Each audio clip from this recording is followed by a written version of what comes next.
Got it. So welcome everybody. We are going to do our usual presentation of the .NET use group.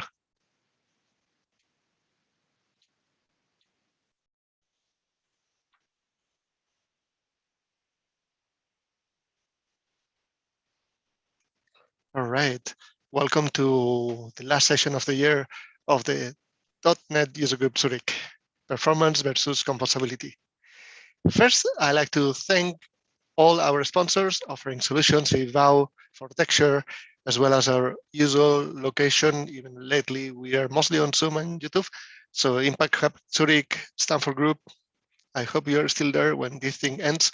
And to our partners, Azure, Zurich User Group, .NET Central User Group, .NET Day Switzerland, and Swiss Angular. Thank you very much. Who are we? It's Paul, Michael, Nigel, Laurent, Fabian, Mark, and me. What do? We organize events from developers to developers, share knowledge, excitement, networking, and beer and pizza. Well, that back in 2019. It's start to get a bit old. I miss that. What can you do for us? You can follow on Twitter at .NET Zurich, LinkedIn, join our meetup group, tell our peers, help us grow. And you have a nice Sessionize link there, sessionize.com/.NET Zurich. You can submit your talk if you like to speak here. And I'm looking, for example, to you, Stefan, or to you, Leonard. I know that you have both good speaking skills, so you're really welcome to submit a talk to speak here. And today we are inviting Zoran Horvat, that you can follow on Twitter at ZoranH75. He's a software architect, consultant, and trainer. And more important, probably you know him from his Pluralsight courses, which are quite some. As well, you can connect to him with the link below, LinkedIn /in/Zoran-Horvat. That's it. I like to give the stage to Zoran. Zoran, the stage is yours. Thank you. Thank you for this introduction. Hello, everyone. Thank you for coming. I know you're tired after the working day, so let's make this as comfortable as possible.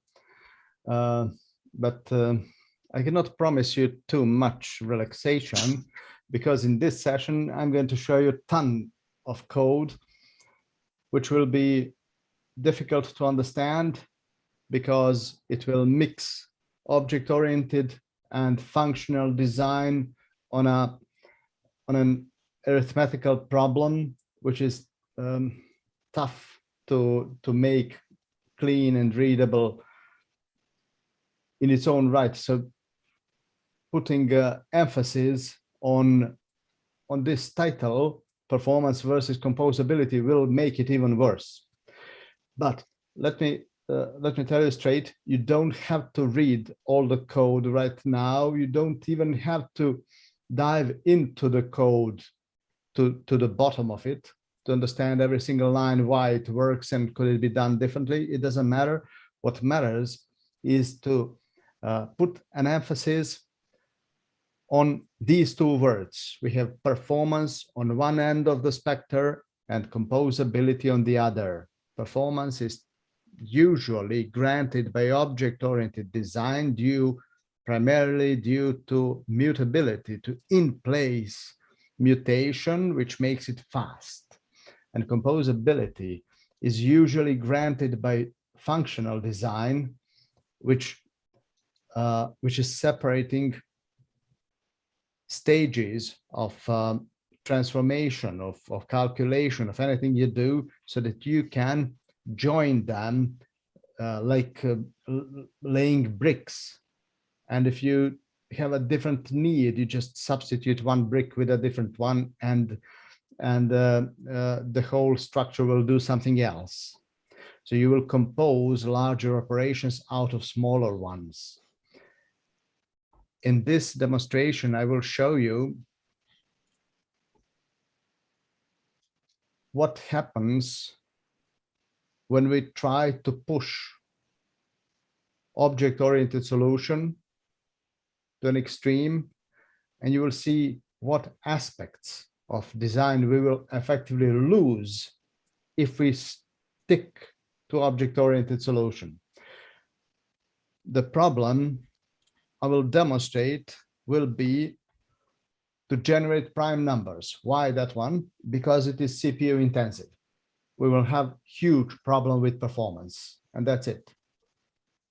And we will try to solve this problem in two ways. One will be object-oriented, traditional, and the other will be functional. And as usual, you will see that the best solution is somewhere in between. Both extremes will have their pros and cons, and those cons will hurt a lot. And we will try to find something in between, which is hitting the fine line of being composable and being performant at the same time. So let's start. This is the interface. Yeah. One thing. Before I was talking with Zoran, and he told me that he prefers that any question any of you have, you can shoot that immediately. So he prefers to be interrupted, take the questions as they come. So he dares to do that at our user group. So thank you for that, Zoran. Yes, thank you for reminding me.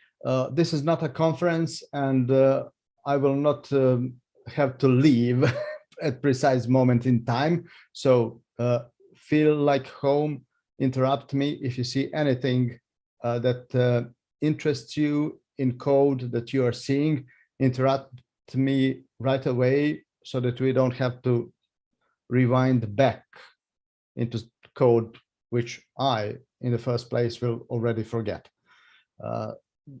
Really, there's a lot of code and there's a lot of complicated code. So if anything catches your eye, just interrupt me to discuss that point before we go on.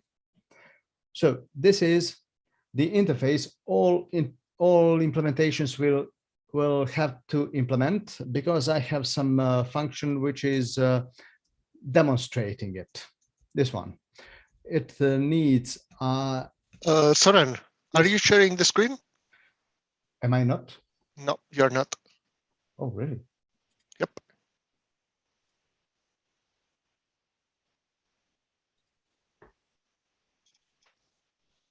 Yeah, no, perfect. I must have selected the wrong application. Oh, sorry for that. So this is the interface. Primes generator, which only comes with a single function, get all. Now look at this method. It's very interesting. How do I give you the prime numbers? If you needed prime numbers, you will not tell me, give me the prime numbers between 1 and 1,000. No, I will offer you all of them, and then you will be able to query while less than 1,000, or take 100 of them and do similar queries. So I'm already imposing functional style of the interface. But we will see that not every implementation of this interface will be equal precisely in those aspects, performance and composability. This is the demonstrate function, which expects a factory function because it will control lifetime of the primes generator to make sure that if you were caching anything, the call will not profit from that. It needs a fresh primes generator. So to measure how it fares in terms of time, it will run for 10 seconds and try to, I don't know how many. Yes, it will run in steps of 1,000,000 numbers. Pick all the prime numbers in every range, like first million, second million, and so on, and simply count the prime numbers in every bucket, 1,000,000 numbers large. So that will be the demonstration, and we will see how fast or how slow each implementation will be. So let's start. The first implementation, dividing numbers. Very simple implementation. I will call it naive procedural implementation. And so let's implement it. Getting all prime numbers is, if you remember, if you remember school, there's a very simple theorem which says that all prime numbers are in shape 6k plus or minus 1. So you can strike out 2 out of 3 numbers, natural numbers, right away and not even check them. They will not be primes. And the rest of the numbers will be candidates. And so we want to see if a candidate is prime. If it is, we will yield return it. And is prime means to run through 6k plus or minus 1 possible divisors again, up to and including square root of the candidate number. And so if the divisor divides the number, it is not prime, otherwise it is prime. So this is secondary school method. Let's try it out. Let's see how many numbers we can calculate in 10 seconds. How many prime numbers? While the time is ticking, I might increase the font here. 14 million of them. And this is the repeated run of the last 3 buckets, because I want to see how the implementation fares with repeated use. What if I calculated 14 prime numbers in the first 14 million numbers? Will I get the last portion of the result faster if I asked the same object again? Obviously, in this implementation, no, because my implementation, the naive procedural implementation, is caching nothing. So it has no clue which prime numbers it returned. It will calculate them all over again. And you see that time is growing with the growing values. So it takes... Zoran? Yes? We don't see the output. You don't... What is this doing? Am I sharing the application or screen? What am I doing? Just a second.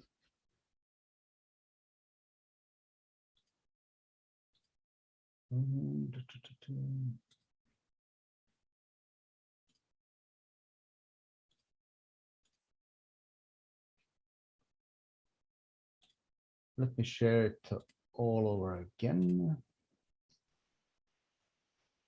I'm supposed to share the screen and not the application. Do you see? Now we do, yes. Yes? I don't know. Okay, so this is the point. There were 14 million numbers that passed through that object. The time was growing as the range increased because it was working more and more for every next number. And the last 3 chunks were repeated again, but the time didn't improve. Simply, this object knew nothing about the history of its prior execution. The same object was used again, but it didn't improve its running time. So we have a solution which is functionally correct, but non-functional requirements are hitting us. The customers say, yes, this is good, but we want more. And it would be nice to have a feature which caches the results so that we can grab them quickly in the second run. So let's see what we can do to help that.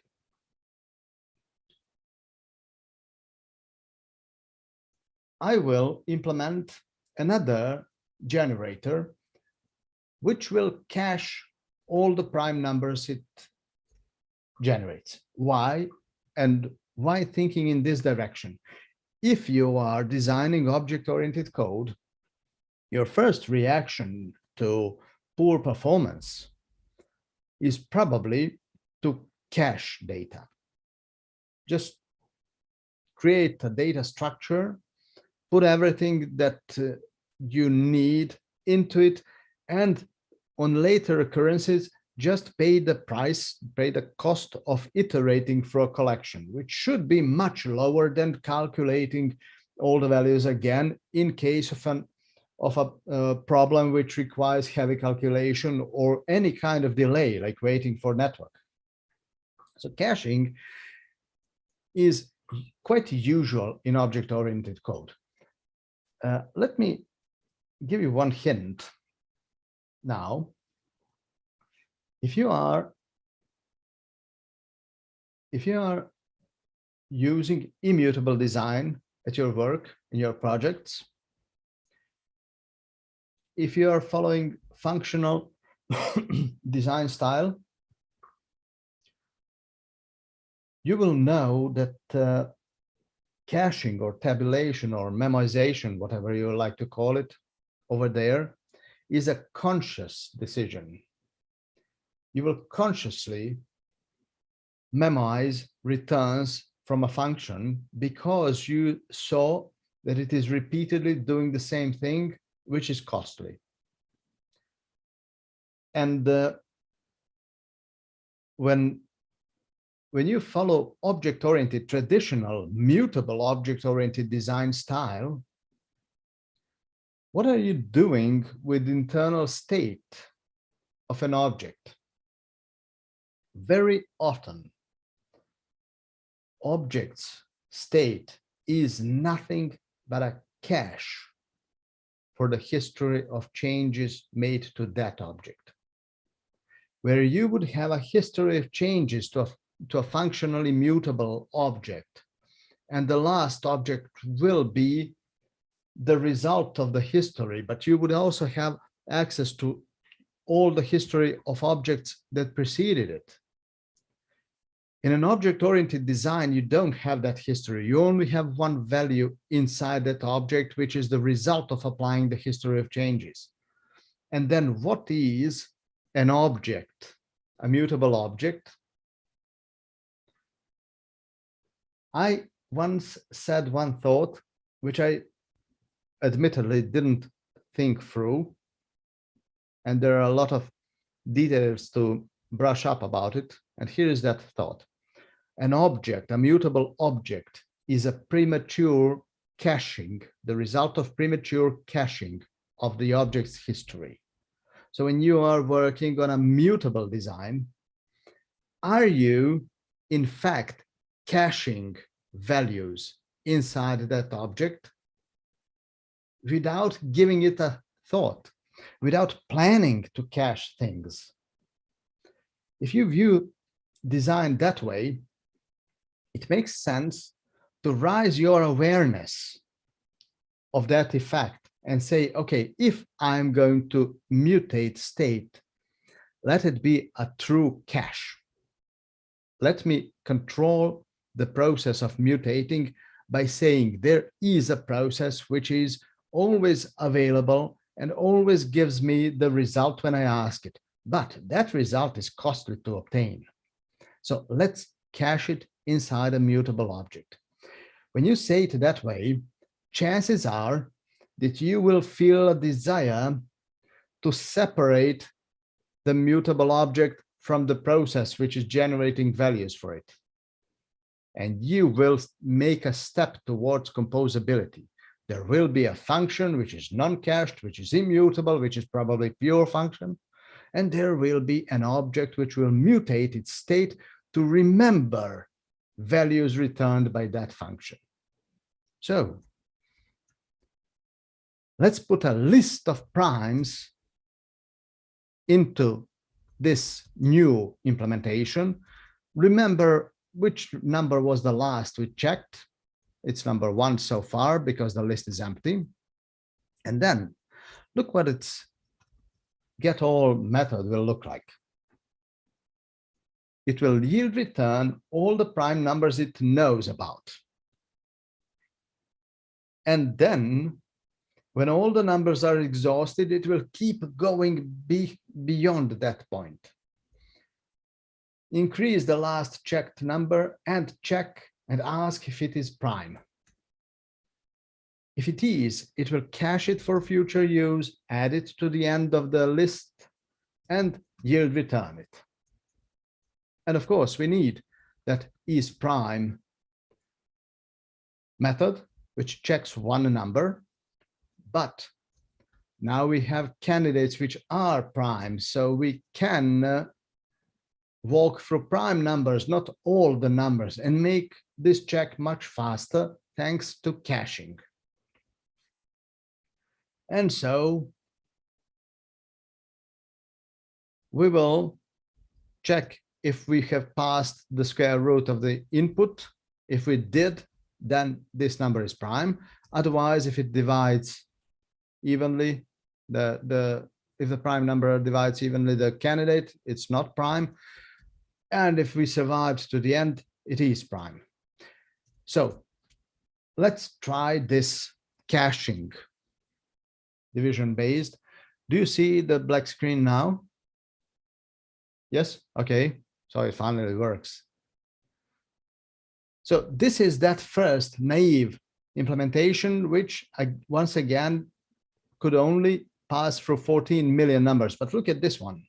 It's already at 30,000 million, 40, 50, 57 million numbers, way beyond 14 million.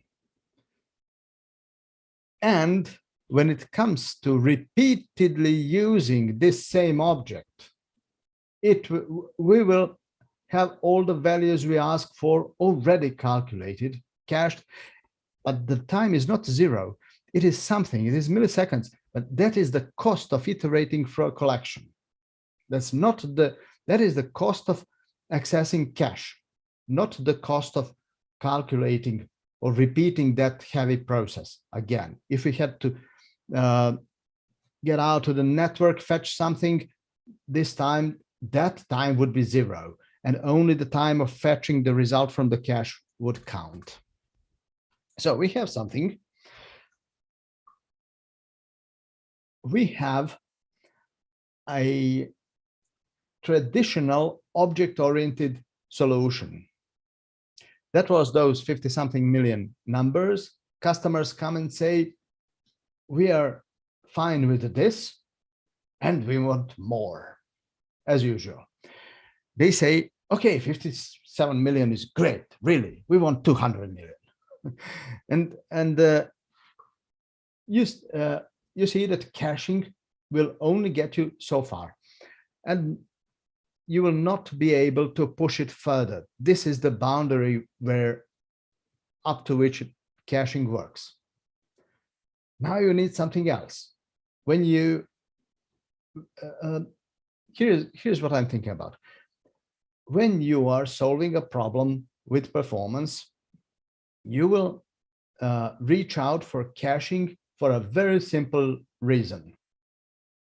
It is so easy to implement. And once that fails you, once you conclude that it didn't get you far enough, then you go to the job market and hire someone with, I don't know, PhD in theoretical physics or something, and give those guys a problem to crack. So you take literature and you start analyzing algorithms. So you will address performance issues by applying different algorithms. And I'm sure you know this one, the sieve of Eratosthenes. You've probably heard about that, if not at the university, then at least at the exam. Some people learn those things at the exam first time. So the sieve of Eratosthenes is an ancient algorithm. It's 2,000 years old algorithm, which is very simple. It works and it is one of the oldest algorithms in the world. It says, let's start from all the numbers that exist, except one, because one is not prime. And then we walk from them left to right. When we encounter a number, we seek all the multiples of that number and we strike them out to the end. We are done with number 2. Number 3, we strike all the multiples. Here, 9 goes out, 12 is already out. Then 5, okay, 5, 10 is out. We would find maybe 15, maybe, I don't know, 25 would remain. 7, and so on. The numbers that remain are primes. These. It is an extremely efficient algorithm. You can encode numbers in a bit mask, in a bit map, which could be very large, like 1,000,000 bytes. That is all the numbers up to 8 million. It is extremely efficient because you can just use addition and bit masking bitwise operators to strike numbers out. But it has a deficiency, a huge deficiency. You must know the upper bound upfront. So the point of this, again, let me tell this straight. Do not think about calculating prime numbers. That is just an example.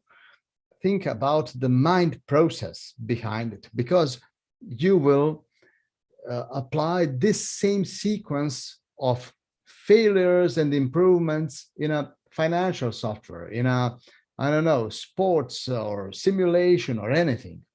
This same process is visible all over and over again on every project when it hits the boundaries of performance, of memory consumption, things like that.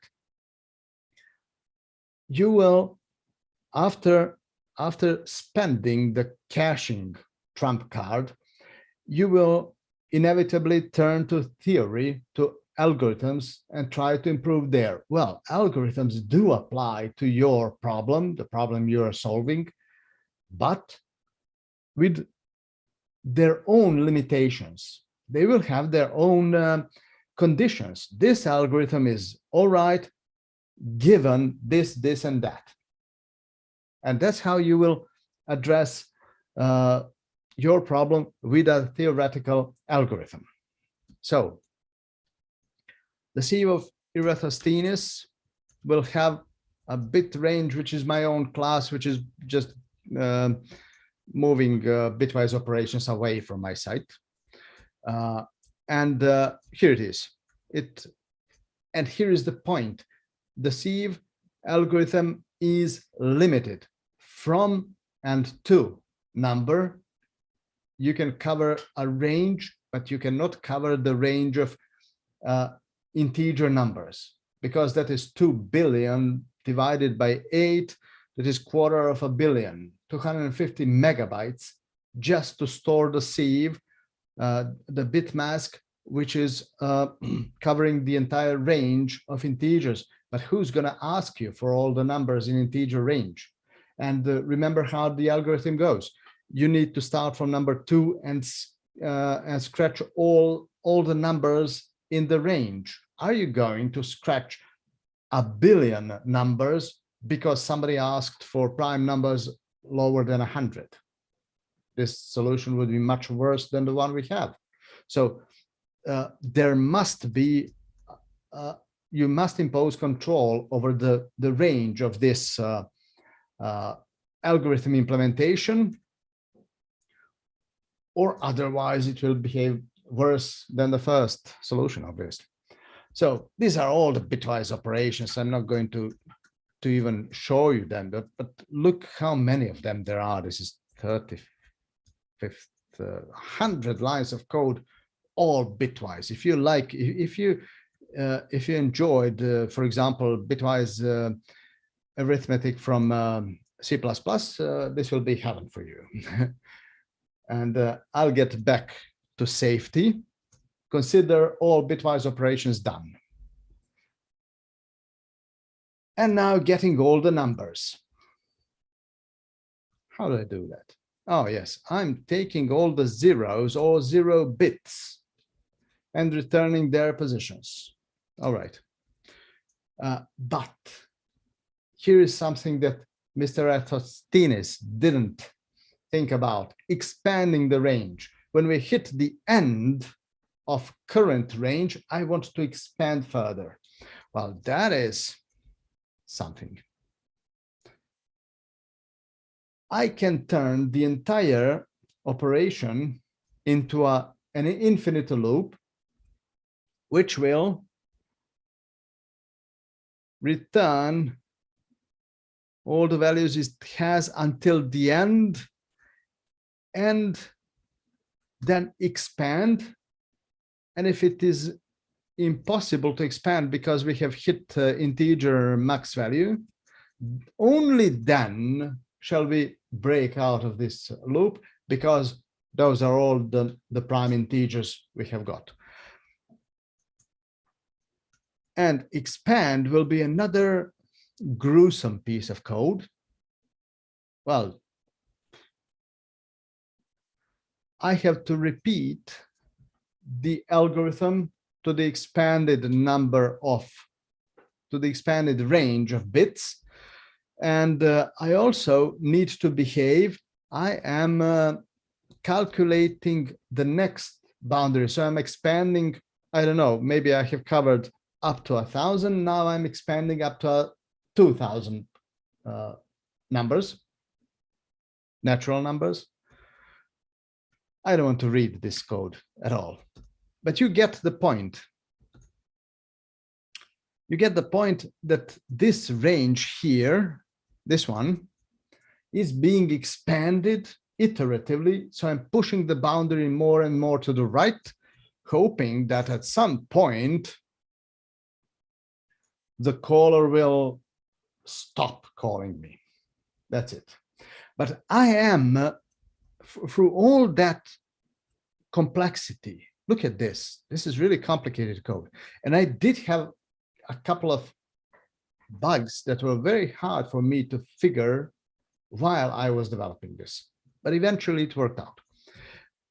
Through all these perils and all these problems, I'm maintaining a functional API, get all. It doesn't, nobody needs to know that this expanding process is repeated over and over again. Nobody needs to know about it. They only want to pull prime numbers and use them. So let's try it out. Finger crossed. This is the caching division-based implementation that used to get to 50-something million, right? Again, 56. Look at the Eratosthenes sieve. 50, 60. You will see that it is stopping at certain points. That is because that implementation is expanding the range, and it stops to calculate millions of numbers from the point where it got. Look, 77 million, the first version. Up to this point, we have walked large distance from naive implementation, which was a proof of concept, through a proper object-oriented one, through a cached version of that same algorithm, and then to an entirely different algorithm, which is quite unique compared to all other possible solutions. So we have walked the path which any tough problem, tough from performance point of view, in real world programming will walk. And this is the end of that road. I'm commenting out the loser. So this remains our best bet right now. what if we cached? So we can repeat that process again. Now that we have a good solution, we can cache it again. We can apply caching to any algorithm. I'm returning existing prime numbers. Look, I'm also handing out to low-level optimizations, like don't use for each on a list, use the indexer, it is faster, things like that. So I'm desperate. I'm squeezing my CPU. I'm taking all the power it has. That expanding procedure for caching is very similar to the caching solution I already had. It's iterating through the list and then expanding and am I adding to the list anywhere? I should be adding here. Oh no, I'm starting all over again. I forgot this. Don't look at this. Okay, it ended. I'm using some of that logic of the sieve of Eratosthenes. I don't remember these details. It's somebody else's code. But don't worry. The idea is the same as it was when I was caching that list of primes that were generated by division. The idea is absolutely the same. But it's interesting to note that I couldn't reuse caching component. I had to write a different one here, and I had to fix a different set of bugs I made. So I'm really not happy about this caching idea in object-oriented code.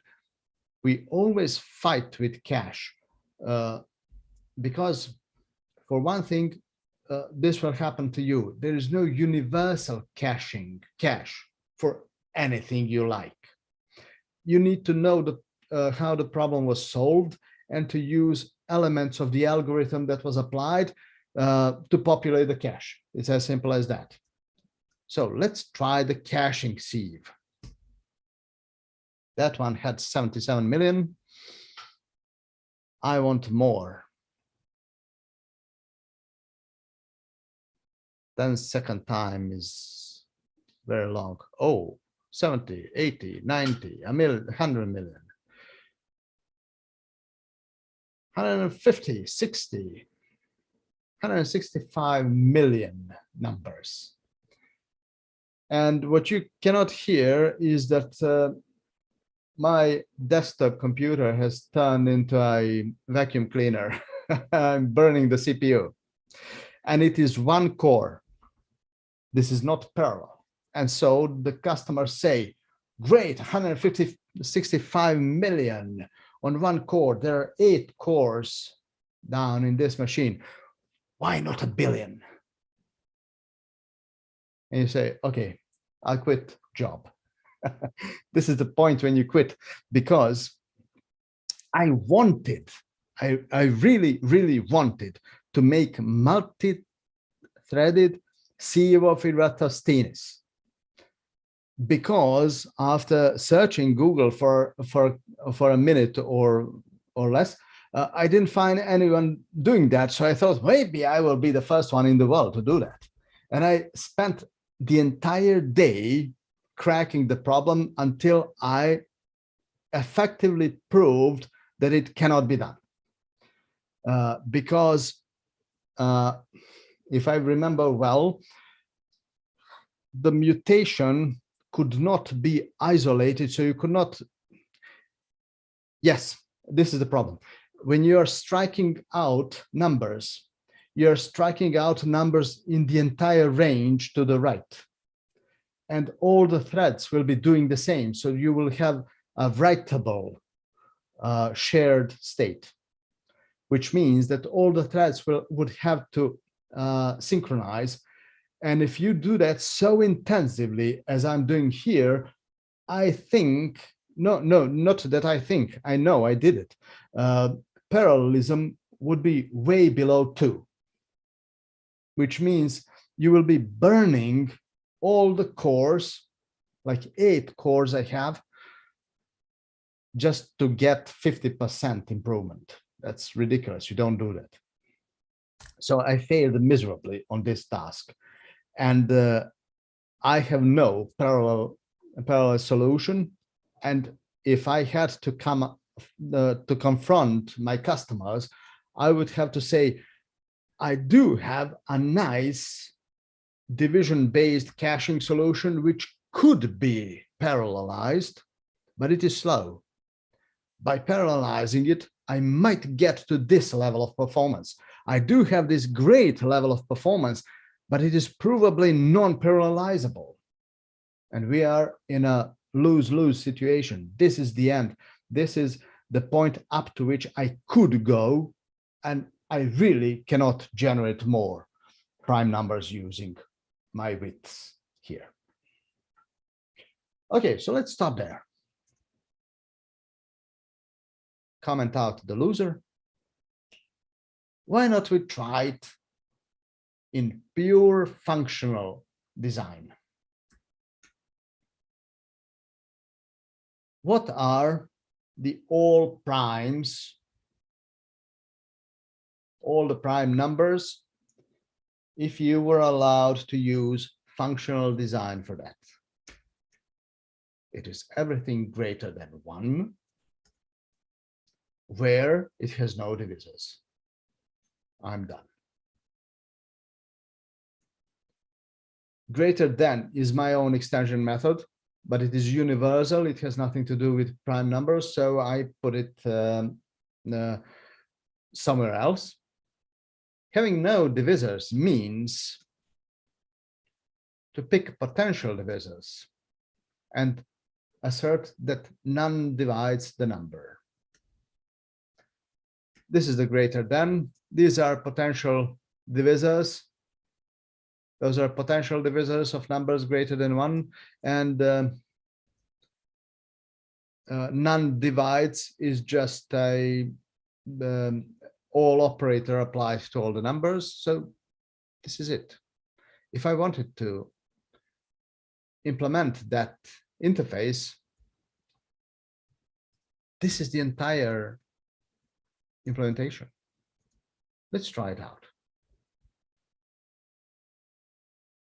And that is functional design, 2 lines of code. This one is burning CPU, 166 million numbers, and look at this guy, 1, 2 million. Oh, 3 million. 4, and that's it. 4 million. And it's also burning my CPU. The fan is spinning like mad, but there's no result, 4 million only. I do have a beautiful solution, 2 lines of code, but it is 100 times slower than that optimized caching, object-oriented to the core solution. So let's try to improve this. I will use prime candidates, not just all the numbers, all natural numbers. I will walk to the square root. I will go that same road I walked the first time. So prime candidates that have no divisors, potential prime divisors of a number. This should improve. I'll put these into reusable operators, and here. Nothing special here, but I expect some improvement, at least to get performance to that level which we had with naive object-oriented solution, the first one. It's a bit faster, yes, but only a bit, not much. So 6 million, nothing special. So vanilla functional design, when it comes to performance, will show great performance when it comes to vertical space in your source code. There's nothing more condensed than this, but it will cost you a lot in a CPU bound task. So I want to cache this again, but I don't want to repeat that struggle I had with the object-oriented solution. I want to remain functional. And how do you solve the problem in a functional design? You would add a caching component. You would not change this one. This one should remain the same forever after. You would add a functional caching component, which will hold the list. I will repeat that, and here it is. It will wrap around this function. It is a function which wraps around this function and applies caching. So here is the caching principle. Take the primes you have and concatenate the extension to them if somebody asked for more primes than we hold in cache. But that will not work just out of the box. What I'm doing here is to tell this function to get me all the primes that are greater than this one, and to use these prime division candidates. So in order to make that function implementation cacheable, it must become composable first. And that is, that should be, we're getting closer to the point of this presentation. It's not just to make a functional design, but also to ensure that it can be composed into larger functions.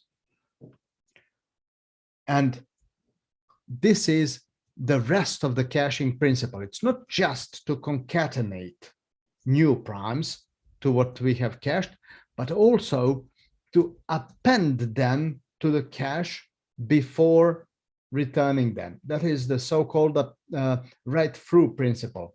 You will write through cache so that the receiver gets the number, gets the value, but it will also be retained inside the cache for future use.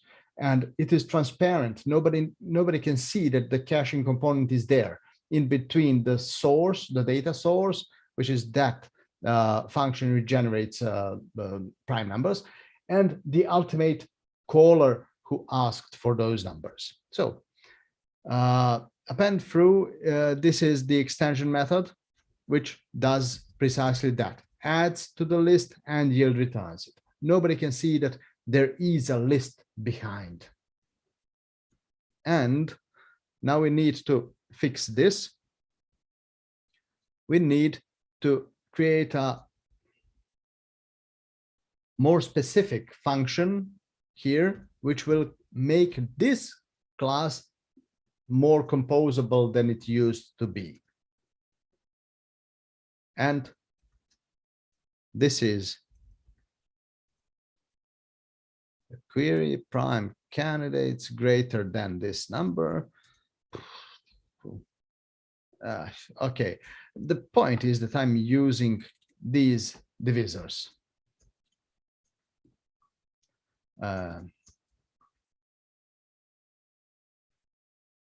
Yes, I need an improved has no divisor. So you can see that my beautiful two-line functional design has started to grow because it needs to support more general execution models, like testing the number with known list of divisors. Anyway, you don't have to get into every single line of code. I think you have got the point. I have separated the caching component from the producing component. And I can demonstrate those. Why didn't I comment that second out. This will take half a minute. In that half a minute, let me tell you what happens next. Next, our customers come and say, do you remember that parallelism? Where am I going to get that? And you say, in a functional design, we can parallelize things. This is caching division based. Look at it. Look at it. 50, 60 million, 68 million. This is almost exactly the same as the number we had with object-oriented caching solution. But object-oriented caching solution did not have these two components separate.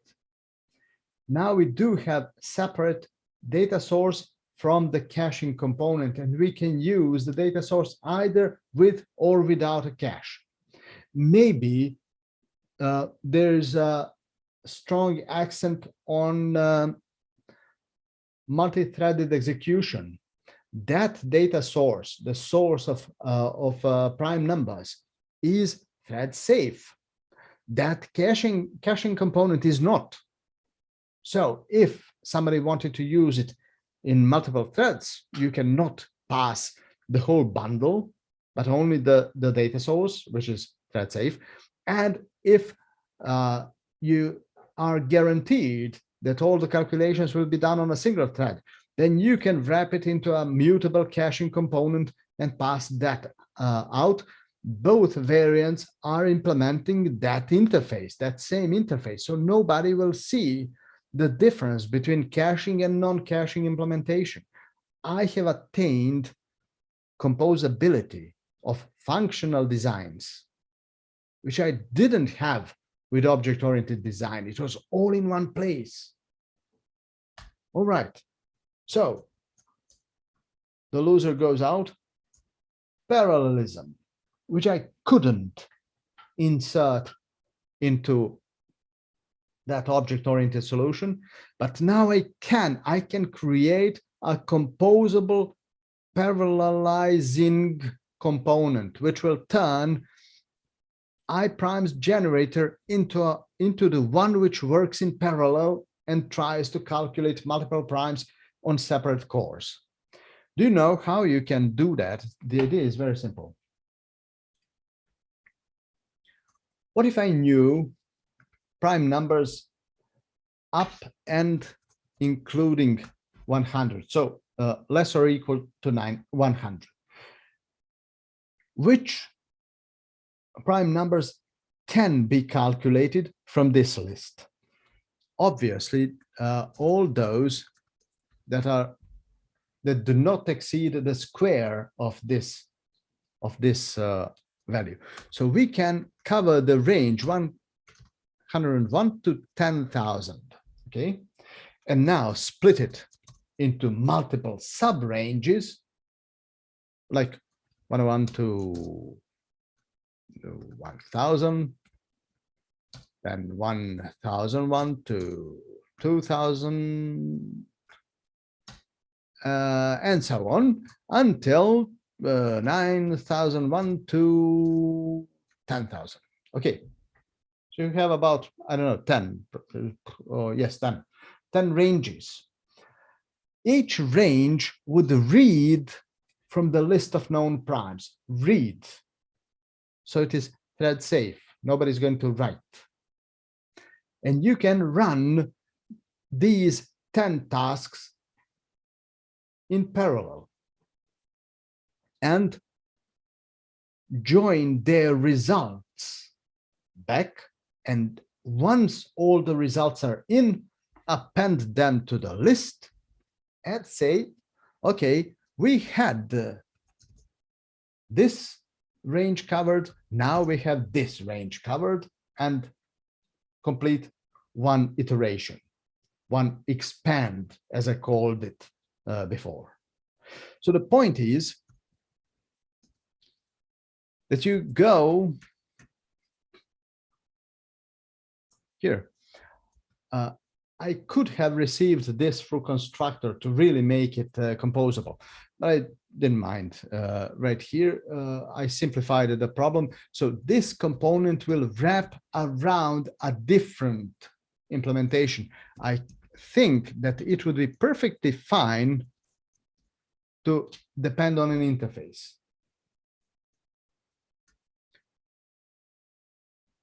Again, I have the maximum step because this solution will be stopping at certain moments to expand. So I don't want to expand by, I don't know, 100 million numbers, because I fear that nobody will ask for that many numbers and they will wait for 5 or 10 seconds for the operation to complete. So I will probably keep this like a million, I don't know. And there's another parameter, range per task. And these are default values. Yes, 1 million, I will jump in steps of 1 million, and every task will cover a range of 10,000 numbers only. So I will have fine-grained tasks that will work, that will have a substantial chunk of work, but not too much, so that I expect high parallelism. And do you know what, when speaking of parallel execution, you'll always fear of tasks waiting for synchronization. If they wait, either to be allowed to start or waiting for their results to be consumed and incorporated into the overall result, those are the points when you wait. And those are the operations you fear from. They are lowering number of effective tasks running in parallel. That is the parallelism factor. What is the parallelize factor here?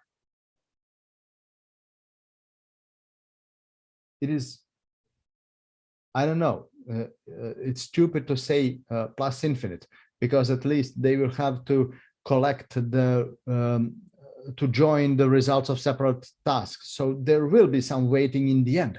But before collecting the results, every task is 100%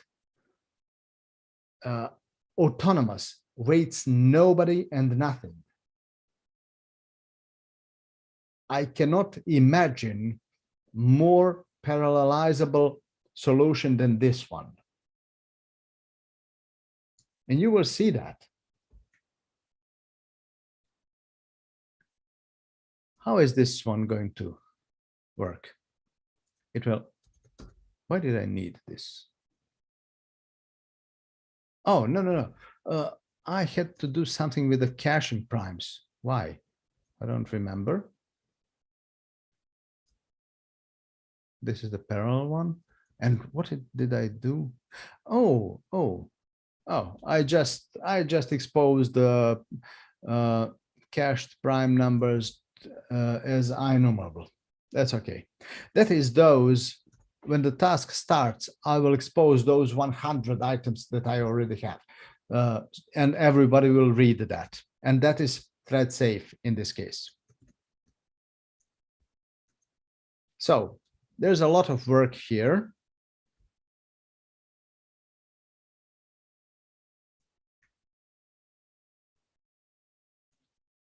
What is this? Oh, I need, yes, I need a last checked to be public over there. So you see, I have to bend the design to make it composable. Again, caching, yes, and this is why this didn't work.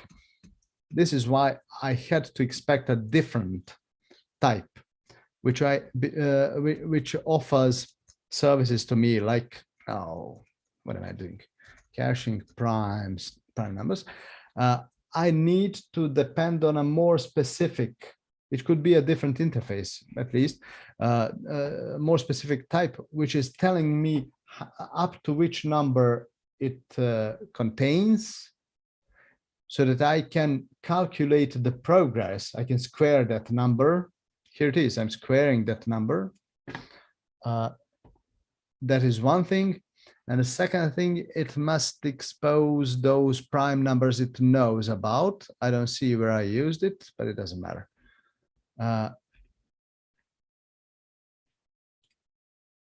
I think that I have copied this function twice, and that is the problem. Okay, so getting all the primes now means, of course, to return everything that exists already, but then to schedule the tasks to give me how many tasks and what is the range of each of them. And then we go. Start with the last checked plus the range of this task. As parallel, as ordered, because I want to collect their returns in order, because I plan to attach them back to at the back of the list of existing primes. Simply extend the range of each of those. Turn these lists into a list of lists. So to consume the results of all tasks that will be running in parallel. And this will be the list of lists of primes. This is specific get extension on the caching prime numbers. I must go through the entire design to support argument lists that are required by the parallel execution, but it doesn't matter much. This is just technical. And now comes the substance. This is the parallel execution, which I will write through the cache so that I can return all the new prime numbers and force the cache to remember them. So caching component is only caching. The original component, which calculates prime numbers, is only calculating prime numbers. And this component is only forcing calculation to go in parallel. And I have, yes? Did somebody say something? George?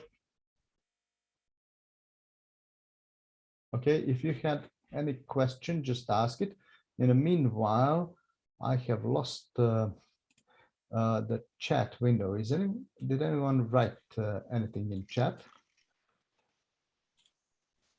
Not that I see. Okay. All right. So if you write anything to chat, I might be able to see it now. So that's the point. I have divided work between 3 components where each component is only doing one thing. No, not one thing, but one one aspect of programming. One is calculating, the other is caching, the third one is running them in parallel. Write through is also a feature of a cache. So let's try it out. Finger crossed again. Let's see.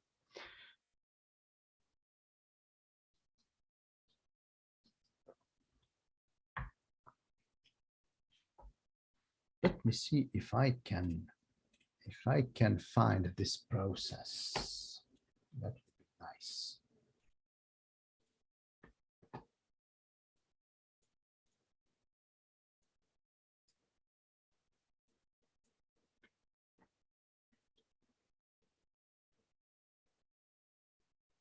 So I did have, since this is there is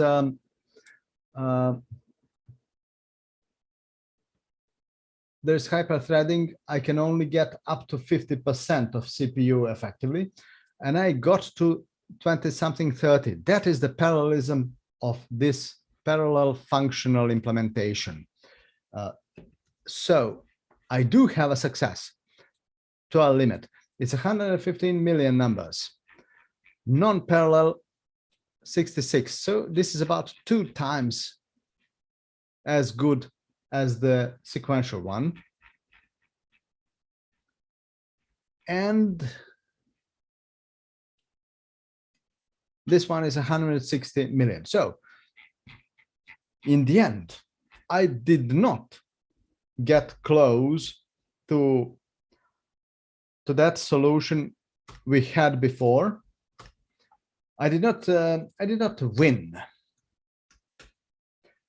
So caching sieve on a single thread remains the fastest algorithm I have developed so far. I think there is still room for improvement on parallel execution with functional design, but the point that I think I have demonstrated here successfully is that contrary to caching the sieve of Eratosthenes, in functional design, I did succeed to keep separation between components and make them composable, so that and each component is implementing the same interface. So if you are running in multi-threaded environment, you cannot use anything but the core component which calculates prime numbers. If you are guaranteed to work on a single thread, then you can wrap it to, you can apply caching to it. And if you, on top of that, have multiple cores available, you can wrap that one into a multi-threaded component, and it will again serve the same interface to you, but utilize multiple threads. Where this becomes important. Suppose that you are using these features under 2 settings, in a web application and in a desktop application. In a web application, you don't care about threads. In web application, you attain parallelism by letting multiple requests come in parallel. You don't parallelize execution of a single request. But on a desktop machine, in a desktop application, you will have all the cores available. So why not use them? And you can develop the same domain model, the same implementation, but with composable components, and then compose them differently depending on environment. In testing environment, you might not even wish to cache them.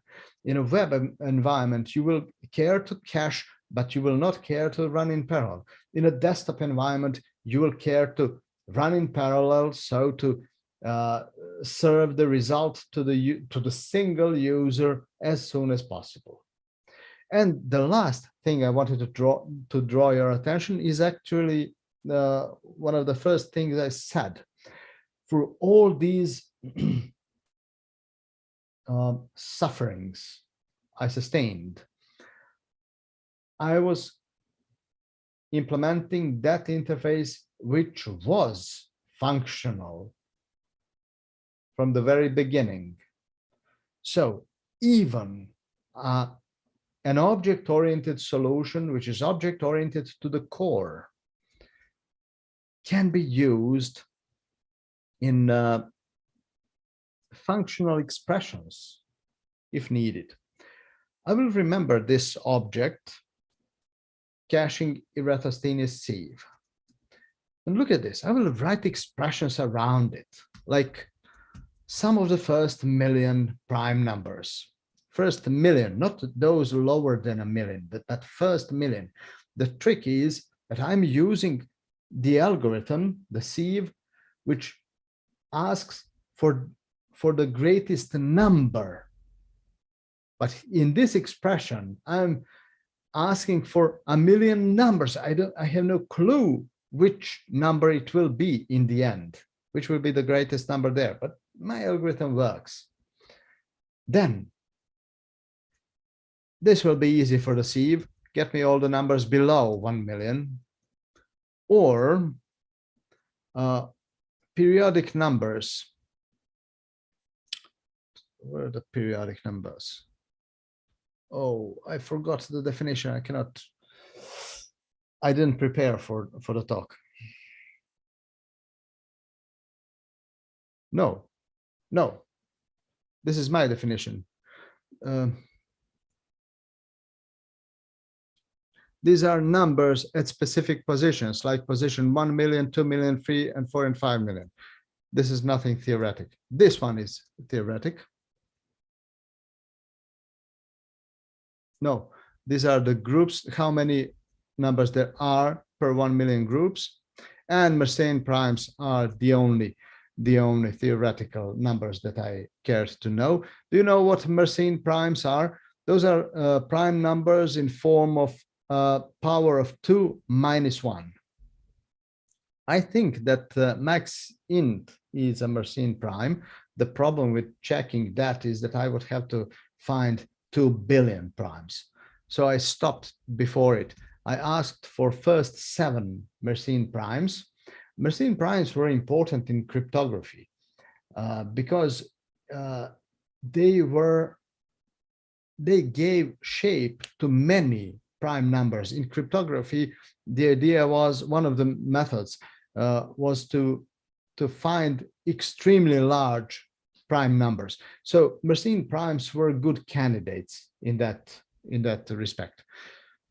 I have just created 1, 2, 3, 4, 5 entirely different expressions, which are in all respects functional expressions.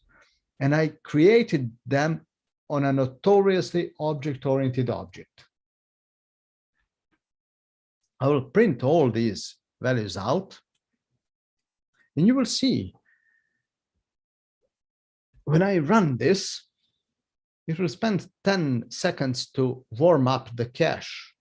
So if you like, you can even do this once and use this cache as a singleton. And here, in no time, I got answers to all these questions. Like first 7 Mersenne primes. Here, 500,000 is 7th one. I could find 3 millionth prime is this one. And this is how many, no, I don't know, per count per million, really only 78,000 them in a million. This is how many prime numbers there are per million. So I can ask queries in a clearly functional fashion only by starting from a functional interface. If you cannot win trying to create a functional function, not just functional, but composable design, to separate design into multiple components that you can pick and choose to construct objects that are serving the purpose, right? If you cannot do that, at least expose a functional interface which can be used in a composition. So the fact is that in this demonstration, a fully object-oriented solution has eventually won the competition. It was the fastest one, and performance was the critical request here. So there it is. But you can wrap all that mutation inside a single object and use that object in larger compositions. So that is the final thought I had to share with you. And this is the final source code with, I don't know, some 5 or even more, maybe 5 or 6 reasonable solutions to the same problem. And the winning one is object-oriented, but it is composable when looking from the outside.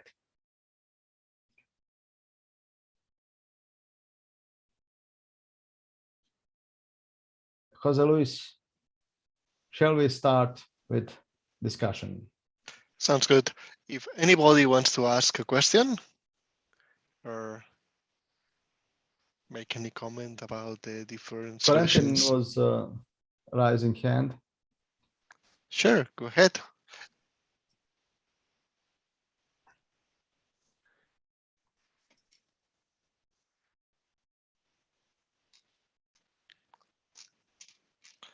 All right.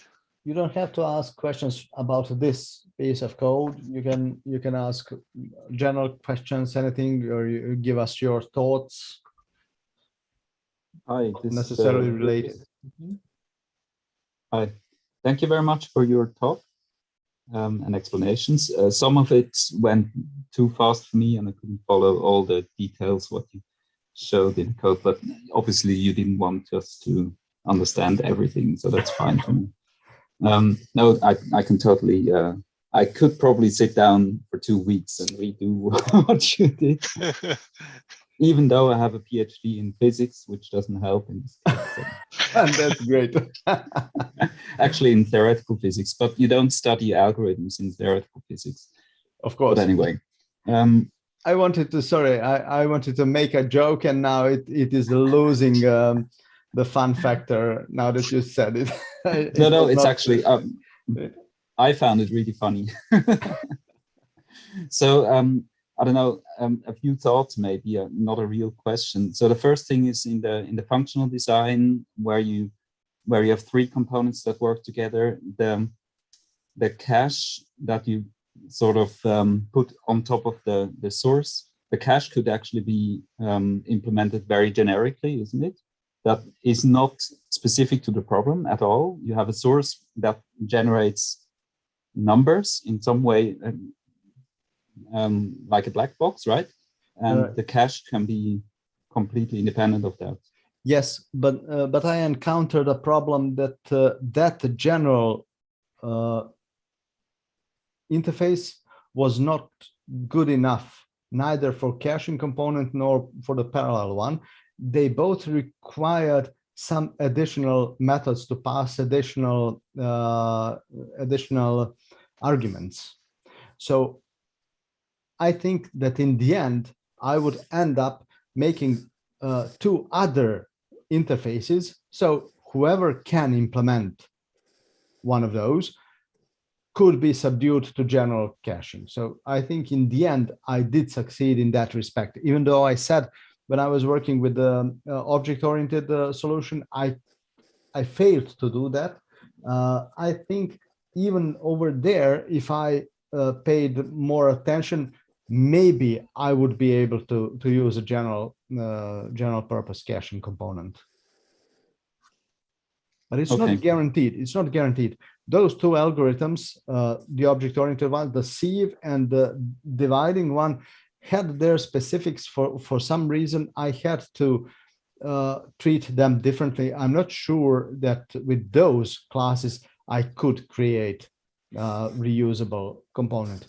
With the functional design, I was intentionally creating abstract API, which doesn't tell anything about internal implementation of the class. And then it turned out to be very easy to create a general caching component. Exactly. I think that was the point I was trying to hint at, that the functional design kind of pushes you to do a generic solution that is reusable. And also you can kind of optimize the caching side. So one person can work on optimizing the caching side, and one person can work on optimizing the source without having to talk to each other much. And that would be for me an argument for pushing the functional design, so you can kind of divide and conquer. Yes, in many practical projects, people fear performance penalties when applying functional design. I have been working with audio and video software for a year already. At this moment, I have built the entire library to modify sound, and it is 100% functional. It is streaming MP3 wave files, working with the network, with the cloud storage, with the local storage, and everything is entirely functional. And I was pushing, it was not always functional. Sometimes I couldn't see the solution, but in a second or third round, I could clean it up and make it functional. And in the end, I got a set of interfaces which are telling nothing about implementation. And interfaces were functional components, which are obviously and shamelessly composable, so to say. So in the end, what I can do now is to write the following thing in 3 lines of code. Take an MP3 file of any size. I'm using this for my clips, which are typically a couple of minutes long, but also to my entire conference talks, which are 1 hour long. And if you take 1 hour of sound and take 88,000 samples per second, I'll tell you how long a wave file would be. 88,000 times how many seconds? 360, and each is 2 bytes long. This is 633 megabytes per sound file. Functional streaming component can take MP3 file from storage, apply denoising to it, apply loudness normalization, apply peak level normalization, free transforms, and save it to storage. Saving is effectively consuming the stream. All other operators are deferred and lazy, and work with 12 megabytes of memory all the time. Work for a minute or 2 to complete all those heavy algorithms on a stream. And I can compose those bricks by simply picking them, choosing which one will do what. Everything is functional. Everything is immutable. On the most CPU demanding task I did in years, and I have no problems with performance. No showstoppers, at least. It could be faster, maybe 2 times faster, but I wouldn't have that flexibility.